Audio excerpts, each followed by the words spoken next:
Hi అండి, అందరికీ welcome to my channel. ఈరోజైతే మేము పిక్నిక్ అయితే వెళ్ళామండి. అడ్డూరు మజ్జిగైరమ్మ టెంపుల్ చాలా ఫేమస్ టెంపుల్. ఎంతమందికి తెలుసు కామెంట్ అయితే చేయండి. మేము వెళ్ళేటప్పుడు అయితే చాలా ఖాళీగా అయితే ఉంది. మేము వెళ్ళాక ఒక ప్లేస్ అయితే అరేంజ్ చేసుకొని ఇలా అయితే డెకరేట్ అయితే చేసుకున్నాము. ఇక్కడ మా అన్నయ్య మా నాన్న అయితే అన్ని అరేంజ్మెంట్స్ అయితే చేస్తున్నారు. ఇక్కడ చిన్నదానికైతే ఉయ్యాల కూడా అరేంజ్ చేసాము. చాలా బాగుంది ప్లేస్ అయితే. పిల్లలైతే ఇద్దరు చాలా బాగా ఆడుకున్నారు. పేచీ పెట్టేస్తారేమో అని అయితే భయపడ్డాను, కానీ చాలా బాగా ఆడుకున్నారు. ఇక్కడైతే టెంట్లు అవి వేస్తున్నారు. క్లైమేట్ కూడా ఆ రోజు బాగుంది, మరి ఎండగా లేదు, వాన వచ్చేటట్టు కూడా లేదు, తుఫాన్ అంటున్నారు కదా. సో ఇలా అయితే అయింది. మాది కొంచెం దగ్గర విలేజ్ కాబట్టి మేమైతే అరేంజ్మెంట్ చూసుకున్నాం. ఉన్న వాళ్ళందరూ కూడా దూరం నుంచి అయితే రావాలి. ఇక్కడైతే నేను టెంపుల్కి అయితే వెళ్తున్నాను. చూసారా తల్లి ఎంత బాగుంటుందో, అలంకరణ అయితే చాలా బాగుంటుంది.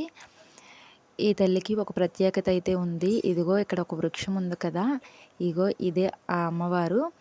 ఇక్కడేమో ఎప్పుడు కూడా పాము అయితే ఉంటుందంట. ఇదిగో ఈ వేప చెట్టుకి పాలైతే కారేవంట. ఒక నెల రోజులకు ఎక్కువగానే పాలైతే కారేవంట. తండోపతండంగా జనాలు అయితే చాలా మందిగా అయితే వచ్చేవాళ్ళంట. మా అమ్మ వాళ్ళు కూడా వచ్చారంట. నేనైతే మరి రాలేదు, చాలా చిన్నపిల్లనప్పుడు. ఇది ప్రత్యేకత అయితే. గుడి నుంచి వచ్చేసరికి ఇక్కడైతే వచ్చేసారు అందరూ కూడా. ఇక్కడ మా చిన్నదైతే నా దగ్గర ఒక్క క్షణం కూడా లేదు, అందరూ ఎత్తుకునేవాళ్ళు. ఇక్కడ స్టార్టర్స్ అయితే పెట్టారు. ఫ్రాన్స్ మంచూరియా చాలా బాగుందండి, స్పైసీగా. అందరూ కూడా తినేసాము. నెక్స్ట్ అయితే కూర్చొని అలా మీటింగ్ అయితే పెట్టాము. అయిపోయాక లంచ్ కూడా చేసేసాము. మీరు ఎప్పుడైనా ఇలా పిక్నిక్కి వెళ్ళారా లేదా అనేది అయితే కామెంట్ చేయండి. మా చిన్నది ఇప్పుడైతే వచ్చింది చూసారా నా దగ్గరికి. మళ్ళీ అందరూ కూడా ఫ్యామిలీ పిక్స్ అయితే దిగాము. ఇలా అందరం కూడా గర్ల్స్ బాయ్స్ తర్వాత అందరం కలిపి అయితే దిగాము. మా చిన్నదైతే వెళ్ళిన కాంచి నా దగ్గర 5 minutes తప్ప అసలు నా దగ్గర లేదు. అందరూ ఎత్తుకునేవాళ్ళు, తీసుకువెళ్ళిపోయేవారు. చాలా ముద్దుగా ఉందని ముద్దులు పెట్టుకుంటూ ఉండేవాళ్ళు. నెక్స్ట్ అయితే భోజనాలు అయితే చేసేసాము. Chicken biryani, chicken, mutton, sweet, ఇలాగ భోజనాలు అయితే కానించేసాము. ఒక పక్క భోజనాలు అవుతూ ఉండగా డ్యాన్స్లు అయితే స్టార్ట్ చేశారు. డ్యాన్స్లు అయితే చాలా ఫన్నీగా ఉంటాయి, చూసేయండి. నాటు సాంగ్ అయితే మా డాడీ ఎరగదీశారు. ఒకసారి అయితే చూసేయండి. చాలా ఎంజాయ్ చేశారు. ఫస్ట్ టైం చూసాను.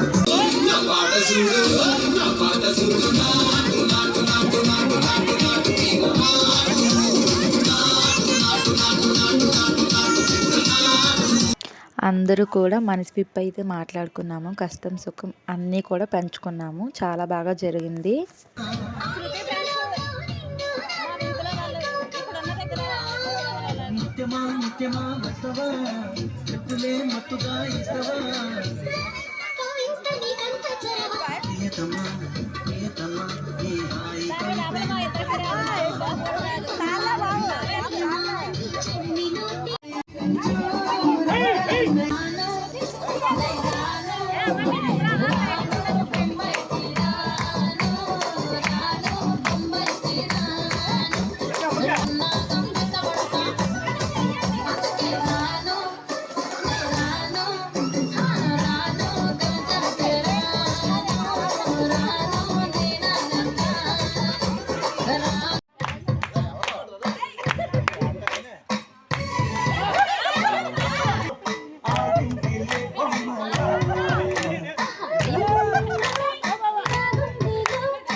ఇదండి చూసారా మా పిక్నిక్ చాలా హ్యాపీగా జరిగిందండి. ఇలాంటి పిక్నిక్స్ మీకు ఇష్టమా కాదనేది అయితే కామెంట్ చేసేయండి. Bye bye.